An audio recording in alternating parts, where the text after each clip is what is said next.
आते हैं, सबसे पहले गोविंद सर आपसे ही बात करना चाहेंगे। हमारे दर्शक बहुत इच्छुक हैं इस बात जानने के लिए कि ये अपार क्या है? एबीसी क्रेडिट क्या है?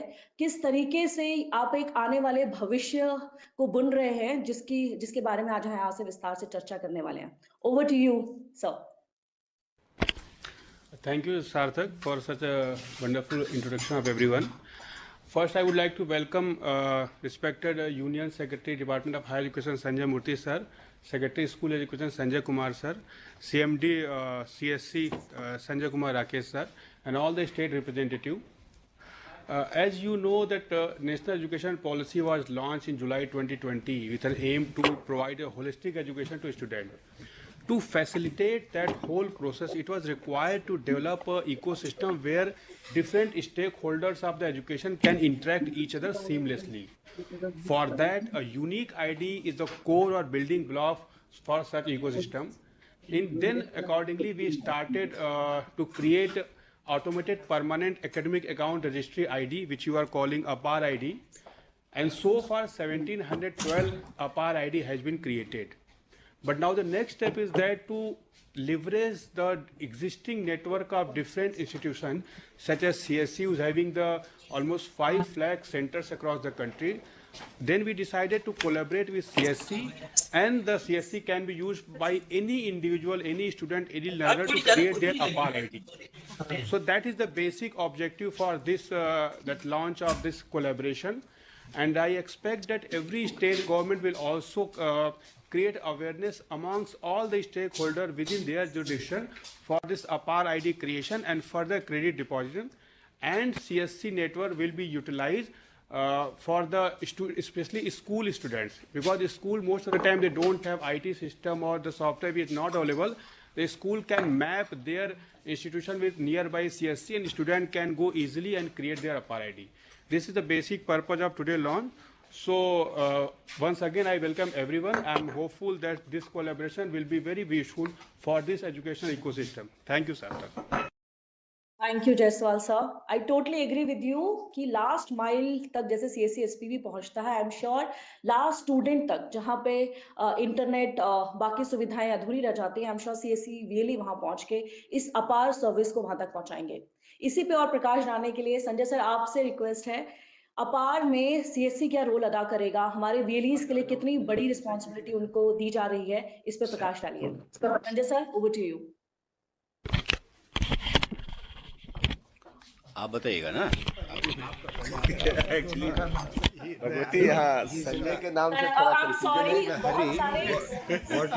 है। यहाँ पर 3 संजय बैठे हुए हैं, इसलिए Bhagwati I will request, Bhagwati सुनो, I will request Sanjay sir को, संजय कुमार जी को जाना है। So नहीं, पहले आप 2 minute you just tell it and then just then you will come back. We'll come back to you again. Thank you Bhagwati. सारे वीएलई और सारे डिग्निटरी जो आज हमारे साथ जुड़े हैं, including secretary higher education and secretary school education and officers here, सभी को आज के इस प्रोग्राम में स्वागत है। ये अपार आईडी के, जैसे ज्वाइंट सेक्रेटरी साहब ने कहा, अपार आईडी के पॉपुलराइजेशन की बहुत ज़रूरत है और इसके लिए सारी संस्थाओं को पूरी शक्ति से इसके लिए करना चाहिए, because the benefits are immense. The initial problems would be there, but if we can overcome, the benefits should be multifold. तो खास करके जैसा कि उन्होंने कहा कि स्कूल के लिए और भी चैलेंजेज हैं, हायर एजुकेशन पे है, तो इसके लिए मेरा सारे वीएलईज से खास करके विशेष रूप से कि वो स्कूल्स में कांटेक्ट करें, एकेडमिक इंस्टीट्यूशंस में कांटेक्ट करें, और अगर उनको ज़रूरत समझ में आए तो स्कूल्स में टैग लगा करके भी आईडी क्रिएट कर सकते हैं। आपने माइनॉरिटी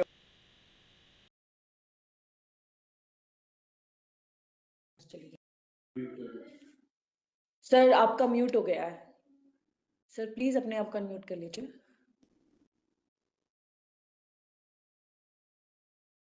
आप अभी भी म्यूट है सर, हमें आपकी आवाज नहीं आ रही है। टेक्निकल प्लीज सी साथिक एक बार चेक करिए, सर अभी भी म्यूट है।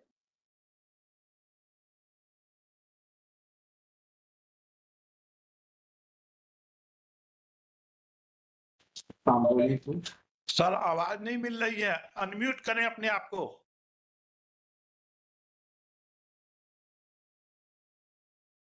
नहीं सर, हम नहीं सुन पा रहे हैं आपको।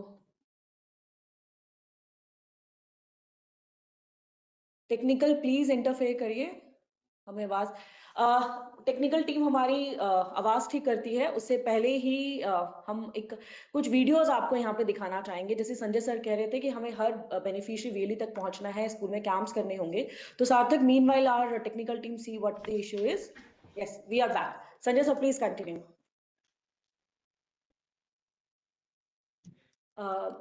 CSC MD Sanjay sir, we can hear you sir, please continue. अब आवाज आ रही है? Yes sir, हम सुन पा रहे हैं आपको जी sir. Acha, now it has come. So now give it to हाँ, sir, so huh? I will continue, but पहले मैं रिक्वेस्ट करूंगा secretary school education Shri Sanjay Kumar ji से कि वो कुछ शब्द कहें और हमें मार्गदर्शन करें, फिर मैं बात करूँ। Secretary Higher Education Shri Sanjay Murthy sir, my colleague Sanjay Rakesh ji, MD and CEO of Common Service Center, Additional Secretary Anand, Govind, Joint Secretary, and all our colleagues who have joined us via virtual conferencing.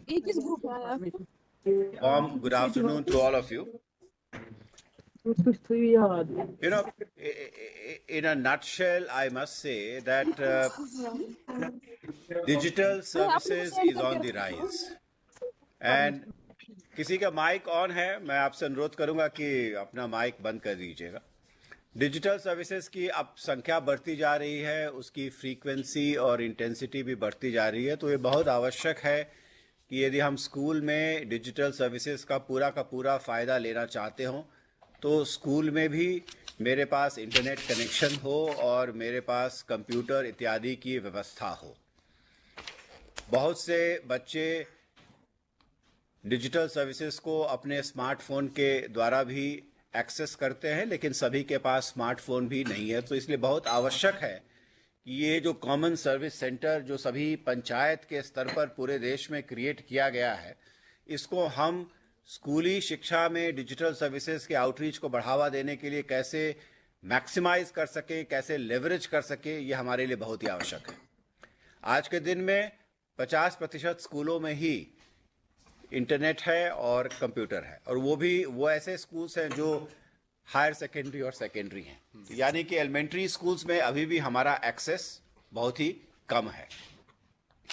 दूसरी बात जो मैं कहना चाहता हूं कि अभी जैसा कि आज हम लोग अपार आईडी पे चर्चा कर रहे हैं और स्कूली शिक्षा उच्च शिक्षा के साथ कार्य कर रहा है कि हमारे जितने भी स्कूल में बच्चे हैं उनको हम एक प्रोविजनल अपार आईडी तत्काल निर्गत कर दें। इस प्रोविजनल अपार आईडी को वो बच्चा उसको एक्सेस करके सुविधा के लिए जब उसको वो एकेडमिक बैंक ऑफ क्रेडिट या डीजी लॉकर से उसको वो जोड़ेगा तो उसको कहीं ना कहीं उस आईडी को ऑथेंटिकेट करने की आवश्यकता होगी।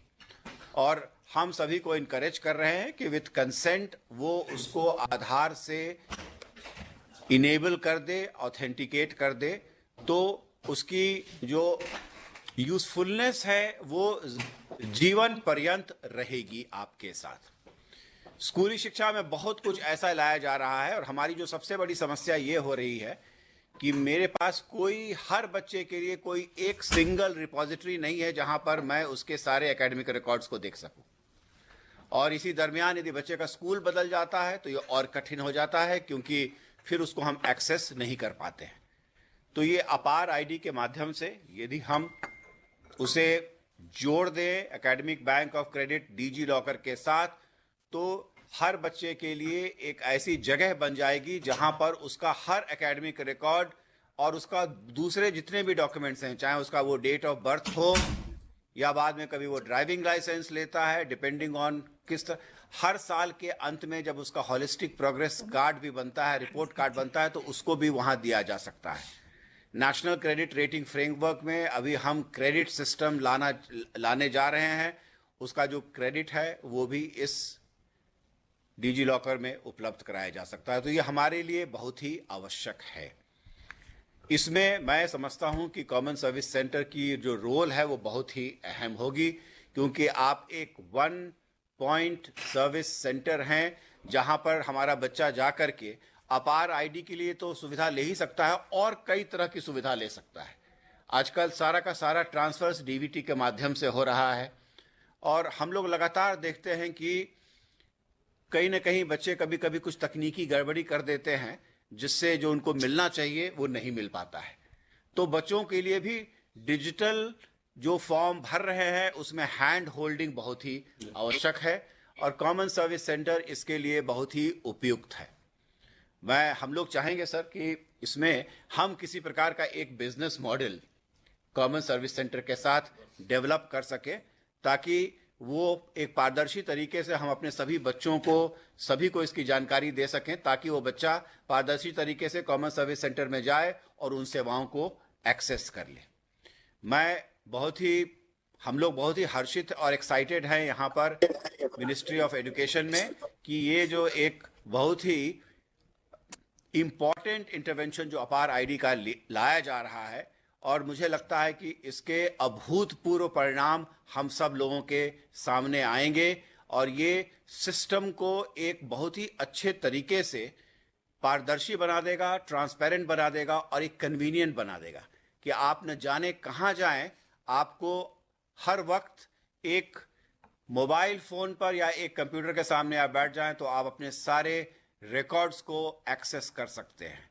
और द लास्ट पॉइंट मैं ये कहना चाहूँगा कि ये जो हमारी स्कूली शिक्षा में या उच्च शिक्षा के तहत में जो फ्रॉड के भी जो शिकायत आते रहते हैं उसे भी हम पूरी तरीके से कंट्रोल कर पाएंगे। इससे कहीं बेहतर हद तक हम frauds in documentation, fraud in jobs, इन सब पर हम चेक कर पाएंगे। तो ये हमारे लिए बहुत ही अच्छा रहेगा और मैं आशा करता हूं कि एक बहुत ही अच्छा बिजनेस मॉडल हम कॉमन सर्विस सेंटर के साथ डेवलप कर पाएंगे। Thank you so much. बहुत बहुत धन्यवाद Sanjay sir, secretary school education. बहुत बड़ा विजन आपने आज हमारे वीली के साथ सामने रखा है and I am sure this collaboration will be a golden opportunity for all those students like me who has to got transfer to multiple schools through their school. Sanjay sir बहुत बहुत धन्यवाद आपके इम्पोर्टेंट टाइम के लिए। जिस तरीके से Sanjay sir, सचिव सेक्रेटरी स्कूल एजुकेशन ने उन्होंने बताया कि कितना ब्रॉड स्पेक्ट्रम है ये, हमारे विलीज किस तरीके से काम कर सकते हैं, तो इसी पे संजय सर एमडी सीएससीएसपीबी आपसे रिक्वेस्ट है कि सर जो सर बातें कह के गए उसे आप सीएससीएसपीबी से जोड़े और हमारे विली का मार्गदर्शन और करें कि किस तरीके से ये अपॉर्चुनिटी को वो और फायदा अपने लिए और बच्चों के लिए। Over to you sir. Thank you Bhagwati. I hope I am audible now. Yes sir. So सबसे मैं वहीं से शुरू करता हूँ जहाँ से मैंने छोड़ा था। सेक्रेटरी हायर एजुकेशन साहब हैं, जो सेक्रेटरी स्कूल एजुकेशन ने बताया कि this is a revolutionary step which is being initiated and we are very proud that we are a part of it. Step simple सा ये है कि अगर स्टूडेंट्स की जर्नी शुरू होने से लेके जर्नी के अंत तक और लाइफ लॉन्ग एक सिंगल आईडी हो, जिस आईडी से उसके सारे academic records plus other records जुड़े हों, तो लाइफ बहुत सिंपल हो जाता है। चाहे वो इंटर स्कूल ट्रांसफ़र हो, स्कूल से कॉलेज का ट्रांसफ़र हो या कॉलेज के बाद जॉब के पोर्टल पे हो। और सिंपल ही नहीं हो जाता है बल्कि जो सेक्रेटरी साहब ने कहा कि फ्रॉड्स भी मिनिमाइज किए जा सकते हैं। तो ये सब सारे जो चेंजिंग एफर्ट्स हैं, जो डायरेक्शन चेंजिंग एफर्ट्स हैं, जो इपॉक चेंजिंग एफर्ट्स हैं, उसके लिए ज़रूरी है कि उनकी एक कॉमन आईडी हो और पूरा एजुकेशन सिस्टम उसी कॉमन आईडी को यूज करे, हर साल उसी से लिंक कर करके क्रेडेंशियल्स वगैरह सब अपडेट करे। और उसके लिए इनिशियल फेज में अवेयरनेस फैलाने के लिए और उन इंस्टीट्यूशंस में जहां की कैपेसिटी नहीं है, चाहे हार्डवेयर सॉफ्टवेयर की कैपेसिटी हो या कॉन्फिडेंस की कैपेसिटी हो, सब बनाने के लिए वो सीएससी का काम है जो हमारे वीएलई करते आ रहे हैं, क्योंकि थैंकफुली वो डिजिटली सैवी हैं, हर जगह उनका प्रेजेंस है और लोगों से वो टच में है। तो इसलिए हमारा रिक्वेस्ट ये रहेगा, हमने एजुकेशन मिनिस्ट्री और स्कूल एजुकेशन और हायर एजुकेशन से बात कर करके सीएससी के हमारे डिजिटल सेवा पोर्टल्स में एक सिंपल सा सिस्टम बनाया है जो प्रोसेस में बताया जाएगा, जिसके थ्रू वीएलई स्टूडेंट्स का रजिस्ट्रेशन कर सकते हैं और उनको उनका अपार आईडी जनरेट कर करके दे सकते हैं, और फिर वही आईडी वो जब स्कूल में जाएंगे तो एडमिशन के समय दे देंगे, तो सारी चीज लिंक हो जाएगी। ये काम सारे वीएलई पूरे देश में करें, और हम आशा करते हैं कि हमारे 5 लाख वीएलई अगर 100 भी करें तो 5 करोड़ तो बहुत जल्दी से बन जाएगा, और सबकी जरूरत है ये। तो आप एजुकेट करें, लोगों को समझाएं, आईडी जनरेट करें। और उसका दूसरा पक्ष ये है कि जो स्कूल्स हैं, जैसा सेक्रेटरी स्कूल एजुकेशन ने कहा था कि लगभग 50% स्कूल्स ऐसे हैं जिनके पास अपना इंफ्रास्ट्रक्चर नहीं है, उन स्कूल्स को हेल्प करें। हम लोग और वर्कआउट करेंगे कि क्या हम उन स्कूल्स को उनके जो क्रेडिट्स हैं उसको अपलोड करने में मदद कर सकते हैं, या साल के सेशन के शुरू में हमारा वीएलई स्कूल में जाकर के बैठ जाए 2-4 दिन के लिए, जितने बच्चे एडमिशन में आते हैं जिनकी आईडी है उनकी आईडी ठीक है, जिनकी नहीं है उनकी आईडी जनरेट करके दे, एग्जाम खत्म होने के बाद क्रेडिट करने में हेल्प करे। क्या हम स्कूल्स को हेल्प कर सकते हैं? मुझे लगता है कि इसमें हमारे वीएलई हेल्प कर सकते हैं, तब तक जब तक कि स्कूल के टीचर खुद कैपेबल नहीं हो जाए, और हमें कोशिश ये करनी चाहिए कि जल्दी ही वो खुद कैपेबल होकर अपना अफेयर्स मैनेज करें। तो मेरा आज आप सबसे रिक्वेस्ट है, और जो महानुभाव ऑनलाइन भी जुड़े हैं, कि इस महायज्ञ में, ये बहुत बड़ी प्रोसेस में आप शामिल हो जाए, हमारे वीएलई शामिल हो जाए, और तेजी से अपार आईडी जनरेट करने का भी जो प्रोसेस है वो शुरू करें।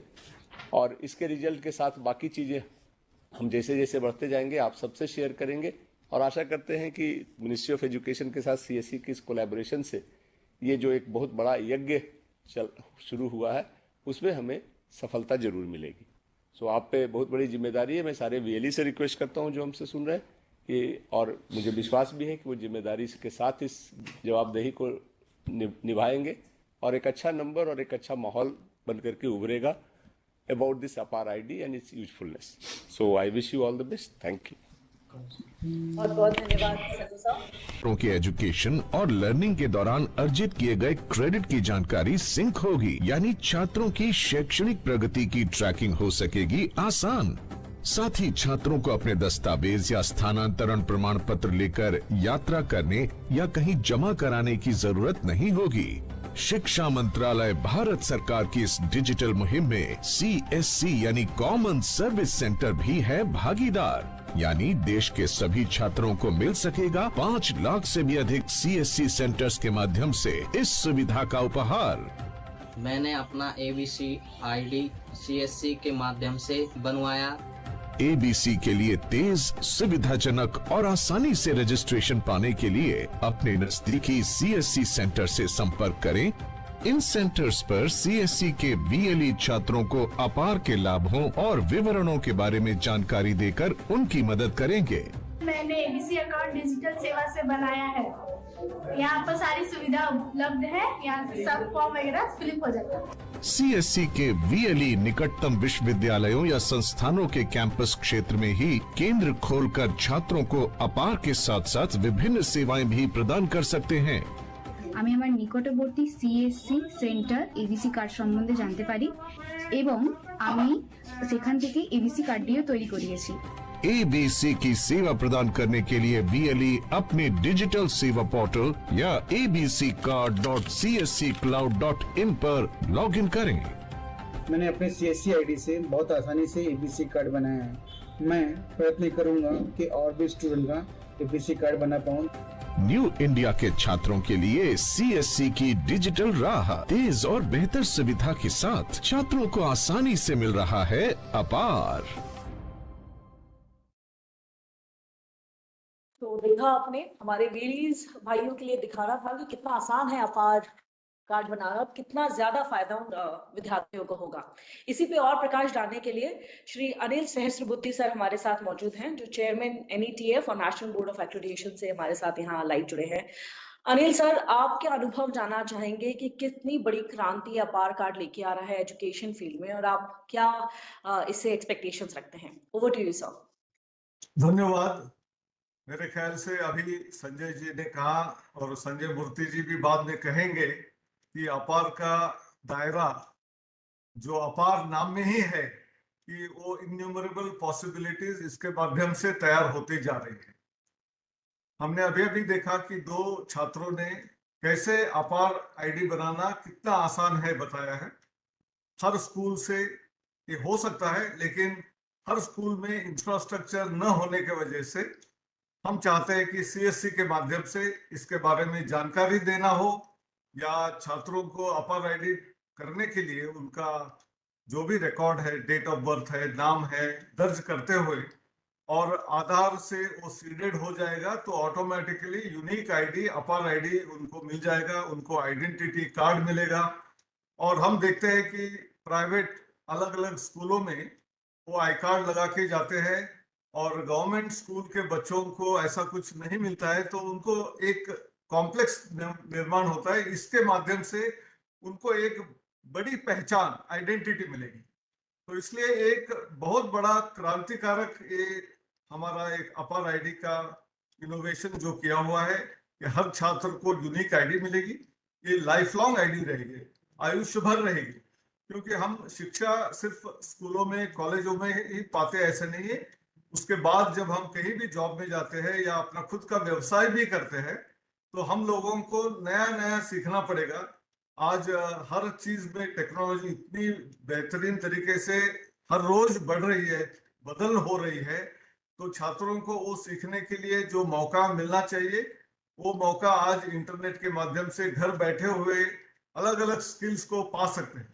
उसकी परीक्षा भी देकर उसको क्रेडिटाइज भी कर सकते हैं, उसका सर्टिफिकेट पा सकते हैं। लेकिन जब तक ये सारी सर्टिफिकेट एक सिंगल सोर्स ऑफ ट्रूथ के जगह अपार जो आईडी है वो एकेडमिक बैंक ऑफ क्रेडिट के साथ जुड़ा हुआ है, इसलिए उनकी सारी क्रेडिट्स वहां जब जमा हो जाती है तो उनका क्लेम कहीं भी करने से, सिर्फ आईडी देने से उनका क्लेम व्यवस्थित रीति से लोगों को पहुंच जाता है।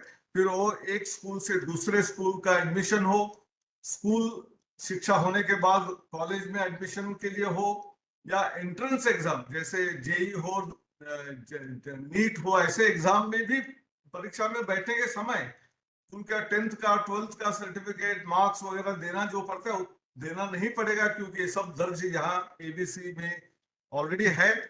उसके अलावा कोई जॉब में अप्लाई करता है तो उसके क्रेडेंशियल आते हैं। और हमने जो नेशनल क्रेडिट फ्रेमवर्क भी बनाया है तो हर क्रेडिट को क्रेडिटाइज होने के बाद जिस यूनिवर्सिटी में भी पढ़ रहे छात्र उसके अलावा दूसरे यूनिवर्सिटी का कोई कोर्स करे या हमारा स्वयं पोर्टल है वहां से कुछ कोर्स करे, उसके क्रेडिट भी इसमें जमा हो जाएंगे, तो वो यूनिवर्सिटी उस क्रेडिट को मानते हुए ले सकती है। जो राष्ट्रीय शिक्षा नीति आई उसमें मल्टीपल एंट्री, मल्टीपल एग्जिट का भी वहाँ स्कोप है। तो एक आध छात्र एक जगह से बाहर किसी कारण से जा रहा है तो उसके क्रेडिट वहाँ स्टॉक में रहेंगे, अपने बैंक के अकाउंट में रहेंगे, और 1 साल या 2 साल के बाद वापस आता है तो वो क्रेडिट फिर एक बार यूज करते हुए आगे का शिक्षा वो ले सकता है।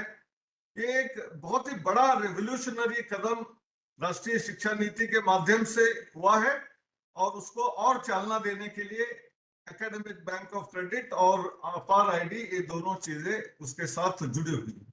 और अनेक राज्यों में ऐसा भी हो सकता है कि उनको कुछ स्कॉलरशिप देना है या लर्निंग आउटकम्स को देखना है, तो उसके थ्रू हमको एक डिस्ट्रिक्ट के जो कैंडिडेट है वो मैथमेटिक्स में वीक है तो उनको मैथमेटिक्स में ज्यादा शिक्षा देनी चाहिए, उसको और अच्छी तरीके से देनी चाहिए, ये भी कर सकते हैं।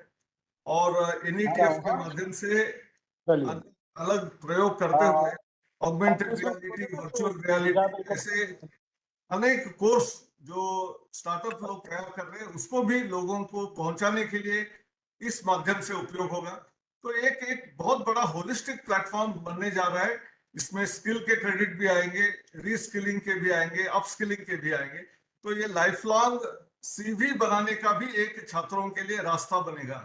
आपको कहीं भी डिजिटल सर्टिफिकेट हो या हार्ड कॉपी सर्टिफिकेट जाके देने की जरूरत नहीं है। इस पर्टिकुलर माध्यम से आपने अपना एबीसी आईडी शेयर करेंगे, यानी अपना अपार आईडी शेयर करेंगे, तो कोई भी ऑर्गेनाइजेशन वहां उसका क्रेडेंशियल को वेरीफाई करके आगे वाला जो भी उनकी जरूरत है उसको पूरा कर सकते हैं। तो इसलिए मेरे ख्याल से सीएससी का रोल जो है इतने सारे जगह में पहुंचने के लिए एक बहुत बड़ा माध्यम है। सीएससी ने ऑलरेडी कम्युनिटी सर्विस कर दी है और ये भी एक माध्यम है जहां अवेयरनेस क्रिएट करना और उनको आईडी दिलवाने का काम करेंगे तो हम उनको हमारी तरफ से धन्यवाद अर्पण करते हैं कि हम आगे बढ़ेंगे। नमस्कार। बहुत बहुत धन्यवाद अनिल सहस्रबुद्धे सर। आपने एक बहुत बड़ी तस्वीर हमारे सामने दिखाई है कि पहली कक्षा से लेके जब तक विद्यार्थी पढ़ना चाहता है, क्योंकि पढ़ाई की कोई उम्र नहीं होती, जब तक वो सीखना चाहता है ये सारे स्कोर और क्रेडिट उसके अपार में स्टोर होते रहेंगे। आगे बढ़ते हैं। ये एबीसी इकोसिस्टम क्या है, किस तरीके से काम करेगा, विद्यार्थी किस तरीके से इसमें लाभ उठाएंगे? जैसे सर ने बोला कि through out your education qualification आप ये स्कोर आपके स्टोर होते रहेंगे। कहाँ स्टोर होंगे, किस तरीके से आपको लाभ देंगे, इसके लिए secretary department of higher education, ministry of education से श्री के संजय मूर्ति सर, आपसे रिक्वेस्ट है कि आप हमें इलैबोरेट करिए कि एबीसी इकोसिस्टम क्या है और किस तरीके से काम करेगा। Over to you sir. Thank you, Bhagwati. Good afternoon, all friends. Shri Anil Sahasbudhe, Chairperson of NETF, Shri Sanjay Kumar Rakesh, MD and CEO Common Service. Sir आपकी आवाज थोड़ी सी धीमी है, थोड़ा तेज अगर आप बोल देंगे हम सब सुन पाए। धन्यवाद sir. My colleagues in the ministry, Arant and Govind and Gaurav, and all the secretaries of higher and school education who have joined us today, and the VLEs who are participating. At the outset, adding to what Anilji has just mentioned, this entire initiative emerges from the National Education Policy, which talks about ensuring multidisciplinary education to be imparted to children. Now, if multidisciplinary education is to be imparted, there are n number of combinations to which a higher education institution can make these offerings. These offerings can be done by themselves or in collaboration with other experts in that field. It also provides an opportunity to recognize voluntary action done by a particular student in any area. It could be removing illiteracy amongst adults or participating in an environment campaign or a health campaign. All these are due for recognition under the National Education Policy going forward. Now, there is only one method that can capture all this work that each individual student does and is of a particular standard and is recognized by all the other stakeholders in this system. And that process is called the Academic Bank of Credits. Now, before a student can create an Academic Bank of Credit, which is linked to a DigiLocker and is available on the mobile phone of that individual, it is essential that the student is identified by a particular ID, which is unique and constant throughout his journey, as Anilji said, till even much after his education period is there, because there is scope for upskilling and reskilling even after he completes his educational profile. Now, once this ID is created, the higher education institutions are required to deposit those credits that they have given for that student's work into that Academic Bank of Credits, which gets accumulated and is visible to everybody, not only to an academic institution which might be looking at his transcripts when he is taking an admission into his institution, but even for a recruiter who wants to see what type of skill sets the student has taken. So even during the recruitment stage, it is bound to become an essential document to see what skill sets that he has obtained. There is another platform, and the regulations provide this, which is called the Swayam platform, wherein these skill sets and these trainings are being delivered. This is done by IIT Madras, and all the top professors of major institutions deliver these credits.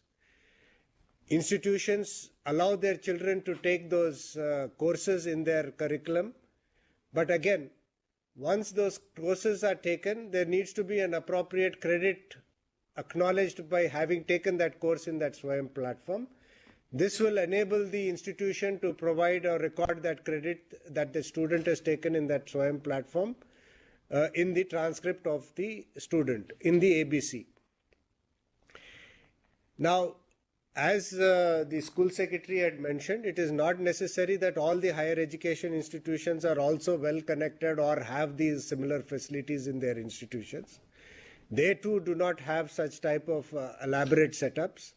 And it is here that the CSC will play a very important role to reach out to them, facilitate them, to ensure that not only just the APAR ID is created for the student, but also help the higher education institution in other e-governance related activities. APAR ID, I would like to repeat, is only one of the many things that we are doing. This is just a starting point. While we are at a 4 crore enrollment in higher education, we are planning to reach a number of 9 crores in the next 15 years. There is a massive amount of work that will be required, which is anchored on an APAR ID. The significance and the magnitude of the work will be known with these two numbers that I have mentioned to you. Now, realizing that this is such a huge and magnanimous task, we have reached out to CSC to support us in this matter, because we alone in the higher education department or in the school education departments will not be able to meet this entire requirement in the time frame that we are looking forward to. So therefore, it is our earnest plea to all the secretaries of state governments to kindly use this platform that is there through CSC to facilitate their institutions to onboard to any of the e-initiatives that we are launching from the Ministry of Education side. Side by side, there is another platform that we are deploying to all the educational institutions as of the moment free of cost, which is called the Samarth portal. Now, this Samarth thing is another end-to-end digitization of all the activities involved in the life cycle of a student, from admission to the award of degree, and giving these credits become part of that thing. Testing becomes a part of it. Recruitment becomes part of it. Scheduling a timetable becomes part of it. There are 44 modules, and each of these institutions are free to join this at no cost to them. We have full commitment from 5 states like Maharashtra, J&K, UP, Assam, and so on forth to ensure that all their institutions onboard to the Samarth portal. Now here also, it's not very complex, but there is a little requirement of handholding required by our higher education institution there. So there also we will be requesting the CSCs in partnership with the Samarth team to ensure that this offering is available to you. You can take any of the services that they provide. If you want only APAR ID, you take the APAR ID. You want to go for the full circle and do the Samarth, you please do the Samarth one also.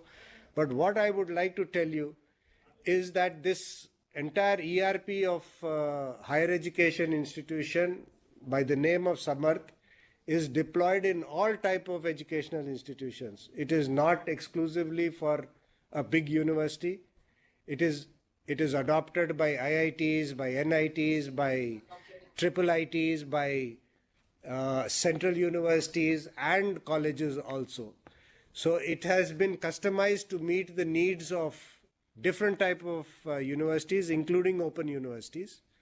And as we know, the capabilities of the IT teams are always limited in all such institutions, and therefore they can leverage the resources of CSC that are there to handhold and do any troubleshooting that may be required for whenever they deploy this in their premises.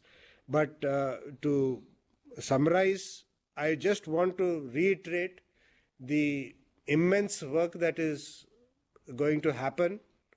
This is just the beginning. The numbers are huge, both in higher education and in school education. And we cannot have a situation that just because of want of digital access. A student is not enrolled on the APAR ID platform, denying him the facility of the ABC credits, which both industry and academic institutions will be keenly looking forward whenever this gets more grounded and stabilized. So we hope that this initiative will get really get the support that we look forward from the CSC in both APAR ID and in Samarth, to see how even the SWAYAM courses are also popularized there. The timetable CSC should be able to deliver to the higher education institution the courses and the timetable that is being streamed in both SWAYAM Prabha and in SWAYAM, enabling them to take it up. We have around 4,000 or 5,000 touch points under SWAYAM, which is there. We will like to see that they are also appraised of those 5,000 centers, such that this linkages between the touch points of SWAYAM is also available to anyone who comes to the CSC, and you can apprise these details to them. So I think going forward, if there is any formal MOU required that is required to capture all these three things of digital initiatives of ours, I think we should move forward in that direction. So anyway, thank you everyone for the time you have taken out to listen to all of us. And I hand it back to you, Bhagwati. Thank you, Sanjay Murthy sir. Thank you for taking CSC on board for this noble cause. We really appreciate your efforts. And I can also hear the passion behind, you have passion for this service. We can hear your voice, how much you want this service to get successful, how you want every student of this country to be on board for this APAR service and the other services you are offering. Thank you, sir. अब session की खत्म करने के लिए हम और साथ ही जितना भी डिस्कशन हमारे पैनलिस्ट ने यहाँ पे किया उन सबको समराइज करने के लिए I want to welcome Shri Gaurav Singh sir, director department of higher education, ministry of education. Sir आपसे गुजारिश है कि धन्यवाद देकर हमारे सभी स्पीकर्स को उनके समय के लिए धन्यवाद दें। Gaurav sir, over to you. First of all, thank you, Secretary Sir. Thank you, Anand Patil Sir, Govind Sir, and of course, the CEO and MD of CSC for taking out time for this. I believe Secretary Higher Education has already, in a very, very genuinely great way explained the entire spectrum of e-governance, and we are looking at this partnership only for it is a good trial to start off with, which we are seeing the results already. But we are looking at it as a complete digital service, digital access and service provider to the last mile where there is a digital divide. Even there we expect you to go. And as Sir rightly pointed out, we can work towards an MOU, and with the guidance of Anand Patil Sir, Secretary Sir, Govind Sir, we should try and create some model which is sustainable. And we all feel the challenges Sir has already explained, and we are looking at you for providing those last mile and access things. And whatever support is required towards moving this MOU very fast, I would be more than happy to do it at the earliest and see that this goes through. Once again, Secretary Sir, thank you Gaurav sir. साथ ही हम ये session यहाँ खत्म करते हैं इस उम्मीद के साथ कि सीएससी जिस तरीके से इंडिया और भारत का डिजिटल गैप पूरा करता है, उस ब्रिज को उन स्टूडेंट्स तक भी पूरा करेंगे जो चाहकर भी डिजिटल इंडिया से नहीं जुड़ पा रहे हैं, उनको भी अपार और साथ ही प्रदान की जा रही सर्विसेज से जोड़ेंगे ताकि उनका पूरा क्वालिफिकेशन जो उनका आगे जो भविष्य है वो उज्जवल रहे। धन्यवाद आप सब। जी ma'am, I have a question. Ma'am, I'm not sure we are here to take question and answer. There will be a separate session. It's just a simple query which Sir discussed, that this will be a unique ID for every student of government schools especially. I just wanted to know, can they use it as an iCard in the school premises? It's up to the school, but it's a unique ID number. It's not ID, it's a unique ID number through which educational ecosystem will recognize and deposit a credit. Whether to use as an ID or not, it's up to that institution to recognize. So this can be discussed with the institution. Okay, thank you. Thank you, everyone, for your time. Namaskar.